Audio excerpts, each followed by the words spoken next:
정명재 목사님하고 식사하고 여기 스토리 카페에 잠깐 들렸는데 그 스토리 카페 교회 사모님이 그런 얘기를 하셨어요. 성도들이 여기 목민교회 목사님 건강이 어떠시냐 물어본대요. 그래서 많이 좋아지셨는데 기도가 더 필요하신 것 같다. 그래서 기도하자고. 그래서 스토리 교회에서 저를 위해서 기도를 한다는 얘기를 들었습니다. 너무 감사한 일이죠. 감동적인데 그런 차에 심이 있는 교회가 갑자기 생각나서 제가 심이 있는 교회를 잠깐 들렸어요. 그 심이 있는 교회를 들어가면 항상 저를 반겨주시거든요.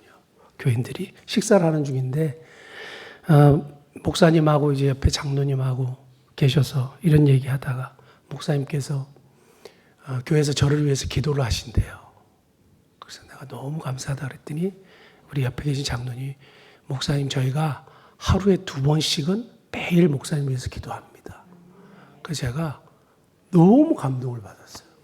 이웃교회가 매일 하루에 2번 저를 위해서 기도한대요. 매일 2번이요. 자기 본인 교회 목사님 위해서 기도하는 것도 쉽지 않은데 이웃교회 목사를 위해서 목사님 저희가 매일 2번 기도합니다. 그 장로님이 얘기하시더라고요. 제가 그래서 엄청 감동을 받고 왔어요. 대한민국 통틀어서 아마 이웃교회 목사님 위해서 하루에 2번 매일 기도를 받는 목사는 저밖에 없을 거예요. 대한민국 통틀어서가 아니라 전 세계 통틀어서 그러지 않을까요? 아, 제가 이런 사랑을 받고 있구나. 그래서 제가 더 좋아지나 봐요. 제가 그런 얘기를 했는데요. 이런 우리 성도들과 또 이웃교회들의 기도와 정말 많은 분들의 기도를 통해서 하나님의 역사를 보게 되는 것 너무너무 감사하고 제가 좀 시원찮아도 하나님이 우리들의 기도를 보시고 봐주시는 것 같다 이런 생각을 항상 하게 됩니다. 너무 감사하고 제가 참 행복한 목회자구나 이런 생각을 했습니다. 오늘 본문 말씀 보면 호산나라는 단어가 있는데요. 호산나라는 단어는 주여 우리를 구원하소서 이런 뜻이에요. 우리를 구원하소서 이런 뜻입니다. 어떤 분은 여호와를 찬양하라 뭐 이런 뜻이라고 하는데 그런 뜻은 할렐루야가 그 뜻이고 호산나는 우리를 구원하소서 이런 뜻입니다. 오늘 본문 말씀은 예수님이 예루살렘에 들어가셔서 이제 사실은 고난주간의 주일에 해당합니다. 그래서 종려주일 그렇게 해서 사람들이 이제 종려가지를 흔들고 예수님이 나귀 새끼를 탄 그런 이제 내용인데 사실 오늘 본문의 말씀은 스가랴 9장 9절의 말씀의 예언의 성취거든요. 일단 그 말씀 한번 보시면 좋겠습니다. 스가랴 9장 9절. 시온에 따라 크게 기뻐할지어다 예루살렘에 따라 즐거이 부를지어다 보라 너 왕이 너에게 임하시나니 그는 공의로 우시며 구원을 베푸시며 겸손하여서 뭘 타신다고요? 나귀를 타시나니 나귀의 작은 것 곧 나귀 새끼니라.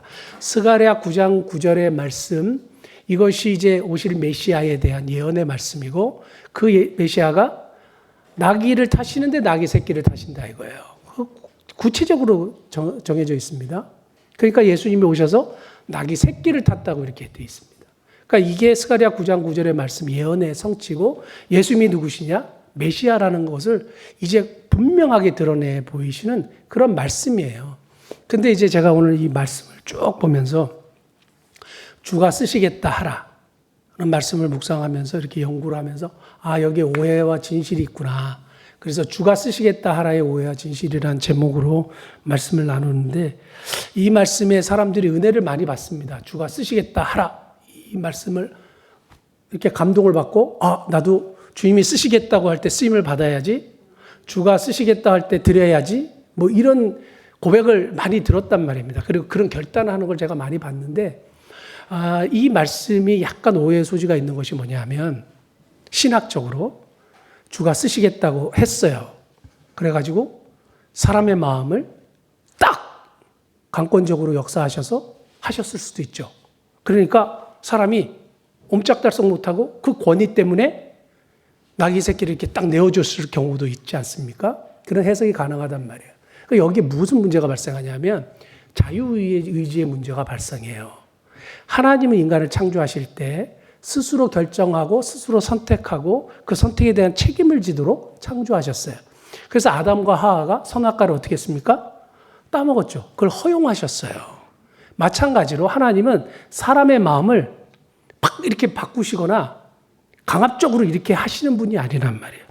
제가 항상 말씀을 많이 들었던 말씀 중에 그 바로의 마음을 강팍해 하셨다고 성경에 기록되어 있습니다. 지금은 출애굽기 8장 15절에 완강하게 하여라는 말로 이렇게 번역이 되어 있는데 하나님이 사람의 마음을 완강하게 하셨냐? 왜 하나님이 바로의 마음을 계속 그렇게 바꾸셔가지고 이스라엘 백성을 출애굽을 못하신 것처럼 이렇게 말씀하시냐? 그게 아니라 어떻게 되어 있냐면 우리들의 언어로 쓰여졌기 때문에 우리가 이해할 수 있는 언어로 그렇게 표현한 것이고 확실한 건 뭐냐 하면 바로가 원래 선한 사람이었는데 하나님이 완강하게 바꿔가지고 이스라엘 백성을 출애굽을 안 시킨 게 아니라 바로의 마음이 원래 완강하고 강팍한 사람이에요. 그러니까 그 마음대로 내버려 주셨다는 표현이에요. 원어적으로 보면 그 마음 그대로 그냥 허용하시고 내버려 두신 거예요. 바로의 마음이 완악하고 완강한데 그냥 그대로 내버려 두신 거예요. 하나님이 허용하신 거죠. 그러니까 하나님이 사람의 마음을 막 이렇게 강팍하게 만들고 선하게 만들고 막 이렇게 하신 게 아니라 그대로 그 마음 그대로 사용하신 거예요. 허용하신 거예요. 그러니까 바로의 마음이 원래 완악한 사람이라 이스라엘 백성들이 나가면 노동력이 그냥 다 상실되잖아요. 보내기 싫은 거예요. 그러니까 그 고집대로 그냥 내버려 두신 거다. 이렇게 이해하시면 아주 쉽습니다. 그러니까 하나님은 사람의 마음을 갑자기 막 바꿔가지고 너 이거 해야 돼 하고 이렇게 하시는 분이 아니란 말이에요. 우리의 마음을 감동시켜서 우리가 스스로 결정하고 판단하도록 하시는데 주가 쓰시겠다 하라. 이랬기 때문에 그냥 사람의 마음을 팍 움직이는 자유의지의 문제가 발생한단 말이에요. 이게 이제 사람들이 생각하는 참 오해입니다. 그런데 오늘 본문 말씀을 이렇게 쭉 묵상하면서 제가 여러분들에게 이 말씀을 통해서 발견한 거 말씀을 드릴게요. 진실이 뭐냐? 진실이 뭐냐? 오늘 본문을 통해서 우리에게 몇 가지를 말씀하시는데 참 신앙이 뭔지에 대해서 말씀하시는 거예요. 주가 쓰시겠다 하라 이 말씀 속에 정말 참 신앙이 무엇인가 우리에게 굉장히 큰 교훈을 주는데요. 첫 번째가 뭐냐 하면 신앙은 하나님의 약속을 믿고 기다리는 것이다. 하나님의 약속을 믿고 기다리는 것인데 이게 어디서 나오는 얘기냐면 여러분 주가 쓰시겠다 하라 했을 때 이 사람이 갑자기 그 신적인 권위 때문에 예수님이 딱 말씀하셨기 때문에 이 사람이 마음이 막 이렇게 돼가지고 막 이렇게 움직인 게 아니란 말이에요. 제가 이제까지 발견한 최고의 해석은 뭐냐 하면 원래 그 마을의 어느 집안에 이 메시아를 기다리는 집안이 있었어요. 그래가지고 항상 언제 메시아가 올지 모르니까 나귀 새끼를 항상 모퉁이에 매놓은 거예요. 그래서 항상 매놓은 거예요. 세대가 지나가고 그 세대가 지나가고 언제 메시아가 올지 모르지만 너희들이 한 가지는 꼭 지켜라. 뭐냐? 나귀 새끼를 꼭 매어놔라. 언젠가 메시아가 오셔서 쓰시겠다고 할 때 그걸 드려라 하는 집안이 있었다는 거예요. 그래서 그 집안이 세대가 가면 갈수록 변함없이 한 가지 한 게 있었는데 나귀 새끼를 어느 한 지정된 곳에 항상 묶어놨다는 거예요. 어느 날 제자들이 와가지고 어느 1년에 2사람이 와가지고 나귀 새끼를 풀어가려는 거 뭐 하는 것이냐 물어봤더니 주가 쓰시겠다고 합니다. 하니까 가져가시라고. 드디어 그날이 온 거예요. 이게 그것이 아닌가 하고 나귀 새끼를 기꺼이 풀어준 거예요. 이 사람들이 누구냐? 주님의 약속을 믿고 기다린 사람들이에요. 변함없는 스가랴 9장 9절에 언젠가 겸손하여서 이 메시아가 겸손한 분이어서 나귀를 타신데 나귀 새끼를 타신다 이거예요. 그 말씀을 믿고 기다렸던 사람에게 드디어 기회가 오는 거예요. 그러니까 진짜 신앙은 뭐냐면 주님의 약속을 믿고 기다리는 것이구나. 우리가 하나님의 약속을 믿고 잘 못 기다려요. 아브라함도 하나님의 약속을 못 기다렸고 중간에 실수했지 않습니까? 그게 성경에 기록되어 있어요. 그래가지고 지금도 이렇게 해석한 사람도 있습니다. 중동의 분쟁이 아브라함 때문이라고. 약속을 못 기다려가지고. 그래서 이스마엘이 태어난 거잖아요. 이스마엘의 후손이 저쪽 사람들이고 이삭의 후손이 이스라엘이고 맨날 이거 지금도 그러잖아요. 그러니까 아브라함이 약속을 못 기다려가지고 그런 것이다. 이제 이렇게 얘기를 하는데 문제가 뭐냐 하면 신앙은 하나님의 약속을 믿고 기다리는 것인데 여러분 우리가 하나님의 약속은 그리스도 안에서 얼마든지 이해가 됩니다. 모든 하나님의 약속은 우리에게 주어진 하나님의 약속이고 말씀이에요. 그 약속의 말씀을 믿고 우리가 기다리면 그 약속의 말씀에 뭘 봐요? 성취를 봐요. 하나님의 약속은 반드시 이루어집니다. 그게 하나님의 말씀의 본질이에요. 그대로 되는 것이 하나님의 말씀이에요. 그러니까 오늘 제자들이 딱 갔습니다. 예수께서 이르신 말한 대로 하니까 허락한 거예요. 자기들 말했으면 안 됐을 거예요. 주의 말씀은 그대로 되는 겁니다. 그러니까 사랑하는 성도 여러분, 하나님의 약속을 주장을 하시되 그 약속을 믿고 기다리는 신앙으로 하나님의 역사를 보실 수 있길 바랍니다. 어느 목사님이 그 교회 개척을 하면서 신방을 하셨대요. 그 신방을 하셨는데 저쪽 방에, 어느 쪽방에 이렇게 천장을 쳐다보는 할아버지 아저씨가 한 분 계셨는데 언어 장애시고 말도 제대로 못하고 사람들도 못 알아듣고 말하는 것도 못 알아듣고 하는 분이 있는데 이분이 그분에게 가가지고 복음을 전했대요. 복음을 전하고 그러니까 이분이 자기를 찾아와서 말을 하는 사람이 없는데 목사님이 와서 복음을 전하니까 너무 좋았나 봐요. 그래갖고 막 들었대요. 그 교회 나오시라니까 그 다음부터 교회를 나오셨대요. 그 다음 주일부터 교회를 나오셔서 교회를 빠지지 않고 월요일부터 주일까지 매일 교회를 나오시더래요.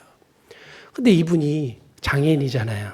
장애인인데 시간이 흘러가지고 일산에 어디 이제 임대주택 장애인에게 허락되는 임대주택에 당첨이라 그러나요? 당첨이 됐대요. 12평짜리. 그래가지고 목사님 오셔갖고 저도 그 교인들 하는 그 신방 한번 해주시면 안 되냐. 정말 우리 집 이렇게 됐다고. 가정 신방 한번 해주시라고. 그래갖고 가가지고 목사님하고 막 이렇게 울면서 예배를 드렸는데 이분이 목사님 오신다고 이렇게 막노동도 이분을 장애를 입고 막 언어 소통이 안 되니까 안 써주셨대요. 근데 공사판에 가고 나 임금을 조금 줘도 되니까 나 열심히 일할 테니까 나 좀 써달라고. 그 보름을 일해가지고 30만 원인가를 벌었대요. 왜 벌었느냐? 목사님 신방 오시니까 목사님 좋아하는 해물탕 대접한다고. 그래갖고 목사님이 오늘은 우리 성도님 집 이사하셨으니까 제가 한턱 쏘겠습니다 그랬더니 무슨 소리냐고. 자기가 일을 해가지고 목사님 대접하기 위해서 딱 준비를 했으니까 해물탕 먹으러 가자고 이제 간 거예요. 인간적인 목사님을 대접하는 것도 준비하고 딱 했는데 목사님이 안 먹어요. 그리고 그 손길과 준비한 것을 무시하거나 이렇게 되면 어떻게 되겠습니까? 진짜 큰 시험에 들겠죠. 아마 교회를 떠나거나 막 난리가 나지 않았겠습니까? 인간적으로도 목사님을 대접하기 위해서 자기가 준비한 것을 쓰신다면, 먹는다면 너무너무 기쁘고 좋은데 하물며 주님이 내가 준비하고 내가 이때까지 생각해왔고 예비해왔던 것을 쓰신다면 얼마나 감사하겠습니까? 우리들의 준비한 것과 만약에 여러분 주님을 위해서 아무것도 준비한 것이 없거나 내가 주님을 위해서 뭔가 쓰임받기를 위해서 뭔가 예비한 것이 아무것도 없다면 오늘부터 하세요. 그게 물질이든지 탤런트든지 뭐든지 간에 주님이 원하시는 일에 내가 쓰임받아야 되지 않겠습니까? 그러니까 우리는 생각하며 살아야 돼요. 주님이 뭘 원하실까? 주님이 쓰시고자 할 때 나는 뭘 내놓을 것인가? 그걸 자꾸 생각하는 거죠. 사실은 물질이 제일 쉬워요. 그러니까 돈 내면 되잖아요. 근데 그런 걸 원하는 게 아니죠. 자, 이 가정에서는 정말 세대를 거쳐가면서 언젠가 주님이 오실 텐데 주님이 쓰시겠다 할 때 그때 꼭 풀어드려라. 이것을 지켜오고 있었던 거죠. 그러니까 신앙은 하나님의 약속을 믿고 기다리는 것인데 저와 여러분들도 준비하면서 하나님의 약속을 믿고 기다리는 저와 여러분 되기를 바랍니다. 두 번째는 신앙은 원래 주인에게 돌려보내는 것이다라는 거예요. 신앙은 원래 주인에게 돌려보내는 것이다. 저도 처음 알았어요. 제가 이제 원어 성경을 보고 영문을 여러 군데 비교를 했거든요. 근데 거기 놀라운 사실이 하나 있었어요. 거기 다시 돌려보낸다는 단어가 있는 거예요. 다시 왜 돌려보내지? 예수님이 원래 낙이 새끼를 가졌다가 이 사람한테 줬다가 다시 돌려받는 건가? 그러니까 다시 돌려보낸다는 얘기가 있는데 이걸 가장 잘 해석한 영어 번역이 있는 거예요. NASB라고 New American Standard Bible이라는 게 있어요. 근데 혹시 전사님 잠깐 띄울 수 있습니까? 여기 뒤에 보면 만약에 누가 말하기를 이거 뭐 하는 거냐? 나귀 새끼를 풀어갈 때 당신 이게 뭐 하는 거냐? 뭐라고 물으면 The Lord has need of it. 주님이 이게 필요하시다. And immediately. 그러니까 즉시로 He will send it back here. 다시 그가 돌려보낼 거다. 누구에게로? 예수님께로. 그가 다시 예수님께로 돌려보낼 거다. 이게 뭐냐면 자기들이 이때까지 지켜왔던 낙이고 자기 소유로 했지만 이게 결국 누구 거예요? 원래가? 주님의 거예요. 주님의 거를 다시 돌려보내는 거예요. 여기에 메시지 중에 하나는 주님의 것을 다시 돌려보내서 주님의 하시는 사역을 돕는 거죠. 메시아의 오시는 길을 환영하고 스가랴 9장 9절의 말씀을 성취하는 일에 쓰임받는 거죠. 결국 이 사람이 자기의 소유로 생각했지만 성경은 뭐라고 얘기하냐면 다시 주님께로 돌려보내는 거예요. 그러니까 신앙은 내가 내 거라고 생각했지만 결국 뭐냐? 주님께로 다시 돌려보내는구나. 결국 주님께로 다시 돌려보냄으로 하나님의 역사를 이루는구나. 신앙은 뭐냐 하면 원래 주인에게로 나의 것을 돌려보내는 거예요. 이걸 뭐라 그러냐면 청지기 정신이라 그래요. 청지기 신앙이라 그래요. 하나님께서 나에게 맡기신 거예요. 맡기신 거예요. 내 게 아니에요. 왜 우리가 뭘 할 때 아까워하는지 아세요? 내 거라고 생각하니까 아까워요. 헌금하는 것도 아깝고 흘려보내는 것도 아깝고. 이거를 많이 해보고 정말 드려보고 진짜 신앙 고백을 하면 할수록 뭐냐 하면 드린 게 아깝지 않아요. 그리고 더 드리고 싶어지고 더 나누고 싶어지죠. 나눌 때 아까워하면 아직까지 좀 미성숙한 거죠. 아직까지 이게 내 거라고 생각하는구나. 하나님께서 우리에게 맡기신 거예요. 그렇다고 뭐 다 헌금하고 뭐 이런 얘기가 아니라 우리가 나에게 맡기신 것이 나에게 주신 것이 하나님이 맡기신 것이다라고 확실하게 아셔야 돼요. 하나님이 다윗을 사용하셨던 여러 가지 이유 중에 가장 근본적인 이유를 저는 청지기 정신이라고 뽑습니다. 항상 그래요. 다윗은 변함이 없어요. 제가 설교 시간에도 한번 말씀드렸는데 사무엘상 30장 20절 이거는 뭐 제가 항상 보면서 너무 감동을 받은 건데 시글락에서 자기의 그 가족들이 다 잡혀갔잖아요. 그리고 다시 찾지 않았습니까?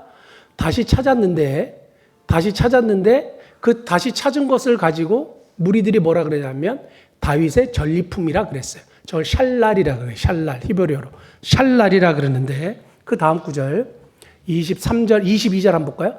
다윗이 함께 갔던 자들 가운데 악한 자와 불량배들이 이르되 그들이 우리와 함께 가지 아니하였으니 그들은 누구냐 하면 부솔 시내를 너무 힘이 들어갖고 못 건넜던 200명이요. 그들은 우리랑 못 갔으니까 돌려주지 말자. 이 전리품들 샬라를 그들에게 주지 말자. 이렇게 얘기했단 말이에요. 근데 이 사람들의 가치관은 뭐냐면 우리가 도로 찾은 물건이에요. 우리가 도로 찾은 물건이에요. 근데 다윗은 뭐라고 얘기했냐면 23절 저기서 완전 차이가 납니다. 다윗이 이르되 나의 형제들아 여호와께서 우리를 보호하시고 우리를 치러온 그 군대를 우리 손에 넘기셨은즉 그다음 뭐요? 그가 우리에게 주신 것이요. 우리가 찾은 물건과 그가 우리에게 주신 것. 여기 신앙 고백에 차이가 있는 거예요. 그가 우리에게 주신 것이고요. 26절 한번 볼까요? 26절. 다윗이 시글락에 이르러 전리품 샬라를 그의 친구 유다 장로들에게 보내 이르되 보라 여호와의 원수에게서 탈취한 것. 저게 뭐냐면 벨라카예요. 블레싱. 하나님의 축복. 하나님의 복이라. 다윗은 뭐라고 고백하냐면 하나님의 복이다. 하나님이 주신 것이다. 이렇게 고백해요. 다윗이 항상 자기에게 주신 것이 하나님의 것이고 하나님의 복이고 그러니까 너희들에게 선사한다. 나눈다. 이렇게 되는 거예요. 나눌 수 있는 근원적인 신앙의 고백이 뭐냐 하면 하나님이 나에게 주신 것이다 이거예요. 맡기신 거다 이거예요. 하나님의 축복이다 이거예요. 그래서 나눈다 이거예요. 우리는 우리의 것으로 나눈 게 아닙니다. 하나님이 맡기신 것으로 나눈 거예요. 여기에 인색해지면 안 돼요. 누가복음 12장에 그 어리석은 부자 있잖아요. 그 사람의 항상 이야기는 저기도 보면 12장 17절 내가 18절 보면 그 다음에 또 이르되 내가 이렇게 하리라 내 곡간을 헐고 내 모든 곡식과 다 자기 거예요. 다 마이 다 자기 거예요. 자기 소유예요. 19절 내가 내 영혼에게 이르되 다 자기예요. 모든 중심이 자기예요. 우리가 예수 믿기 전에는 이랬는데 예수를 믿고 난 이후에는 바뀌어야 되죠. 이게 주님의 것이라고. 결국 주님이 네 영혼을 오늘 도로 찾는다고 얘기하면서 마지막에 뭐라고 이제 이야기하냐면 마지막 구절 한번 볼까? 21절. 자기를 위하여 재물을 쌓아두고 하나님께 대해 부여하지 못한 자가 이와 같으니라. 성경은 분명하게 얘기해요. 자기를 위하여 산 자라고 얘기해요. 그리고 하나님께 부여하지 못했어요. 아무것도 칭찬 드릴 것이 없죠. 그리고 이 사람은 구원을 받지 못하는 사람의 대표적인 인물일 수 있습니다. 사랑하는 성도 여러분, 나에게 주신 것이 하나님의 겁니다. 맡기신 겁니다. 잘 나누고 섬기고 베풀 줄 아는 저와 여러분 되기 원하고 신앙은 원래 주인에게 돌려보내는 것이다. 저는 오늘 말씀이 제 개인적으로 너무 좋았고 이 정도 말씀이면 주일날 해도 되는데 너무 아깝다 막 이러세요. 또 준비해야 되고 또 이렇게 해야 되고 우리 목사들이 약간 그런 게 있어요. 야, 주일 설교를 또 준비해야 되잖아요. 수요일도 준비해야 되고 금요일도 해야 되고 하는데 저는 항상 준비하잖아요. 수요일도 금요일도. 그리고 그냥 대충 여러분들은 대충 그런지 모르지만 저는 열심히 준비하거든요. 그러니까 이렇게 새롭게 깨달은 말씀 주일날 전해야 되는데 오늘 갑자기 그 생각이 들긴 하더라고요. 원래 주인에게 돌려보내는 거예요. 그 다음 마지막 세 번째, 주가 쓰시겠다 하라. 아까 처음에 얘기했을 때 이런 얘기했습니다. 사람들이 이 말씀을 가지고 감동을 많이 받아서 주님이 쓰시겠다고 할 때 나도 쓰임 받아야지. 정말 그래야지. 그래서 제가 아멘 하는 소리도 많이 듣고 했는데 결단하고. 근데요, 세 번째 딱 제가 말하는 것 들으세요. 신앙은 이미 주어진 계시의 말씀으로 사는 것이다. 다시요. 신앙은 이미 주어진 계시의 말씀으로 사는 거예요. 주가 쓰시겠다 하라는 계속적으로 계시된 말씀으로 우리에게 말씀하시는 거죠. 그리고 보세요. 주님이 언젠가 말씀하실 때 내가 쓰임 받아야지. 주님 말씀하셨잖아요. 주가 쓰시겠다고 지금 말씀하시잖아요. 이미 계시된 말씀에 말씀하시잖아요. 근데 신앙의 오해가 착각이 뭐냐 하면 주님이 쓰시겠다고 할 때 내가 쓰임 받아야지. 아니 말씀하셨잖아요. 뭘 기다리는 거예요? 주님이 영음으로 내가 쓰겠다. 그때까지 그때 아니요. 이미 말씀하셨어요. 이 말씀을 나에게 주신 말씀으로 감동을 받고 내가 쓰임 받으면 되는 거예요. 이미 주어진 말씀으로 충분한 거예요. 무슨 영음이 들리거나 무슨 어떤 계기가 있거나 그러지 않아요. 그러니까 우리가 신앙생활을 쭉 해오면서 많은 성도들이 착각하고 오해하는 신앙의 오해 중에 하나가 주가 쓰시겠다 할 때 언젠가 하나님 나를 쓰신다고 생각하는 거예요. 그렇게 부르실 거라고 생각하는 거예요.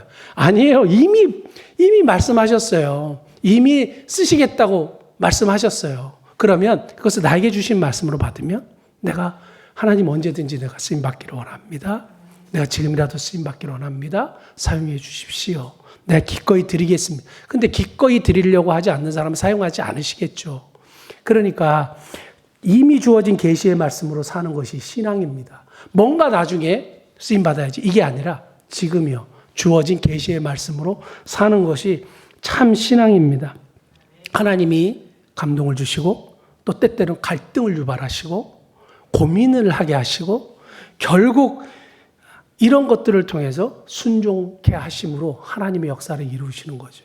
그리고 오늘 이 사람은 스가랴 9장 9절의 말씀을 이루는데 쓰임받았고 그리고 나귀 새끼를 계속적으로 매놓으면서 하나님의 역사의 한가운데 쓰임받는 인물이 됐죠. 그런데 그 사람 누군지 몰라요. 근데 하나님은 아시죠. 하나님이 참 기뻐하시겠죠. 우리도 그래요. 우리는 유명한 자가 없잖아요. 그런데 분명히 하나님이 그걸 기억하시고 그 쓰임받는 것을 아주 흐뭇하게 하시고 결국에는 하나님 칭찬하실 거라는 것은 확실한 사실입니다. 사랑하는 성도 여러분, 저와 여러분들이 이미 주어진 말씀, 주가 쓰시겠다 하라. 또는 다른 말씀을 통해서 우리에게 감동을 주실 때 기꺼이 순종함으로 하나님의 뜻을 이루는 저와 여러분 되시기를 축복합니다. 신앙은 하나님의 약속을 믿고 기다리는 것이다. 신앙은 원래 주인에게로 돌려보내는 것이다. 신앙은 이미 주어진 계시의 말씀으로 사는 것이다. 기억하시고 그런 하나님의 뜻을 이루는 저와 여러분 되시기를 바랍니다. 기도하시겠습니다.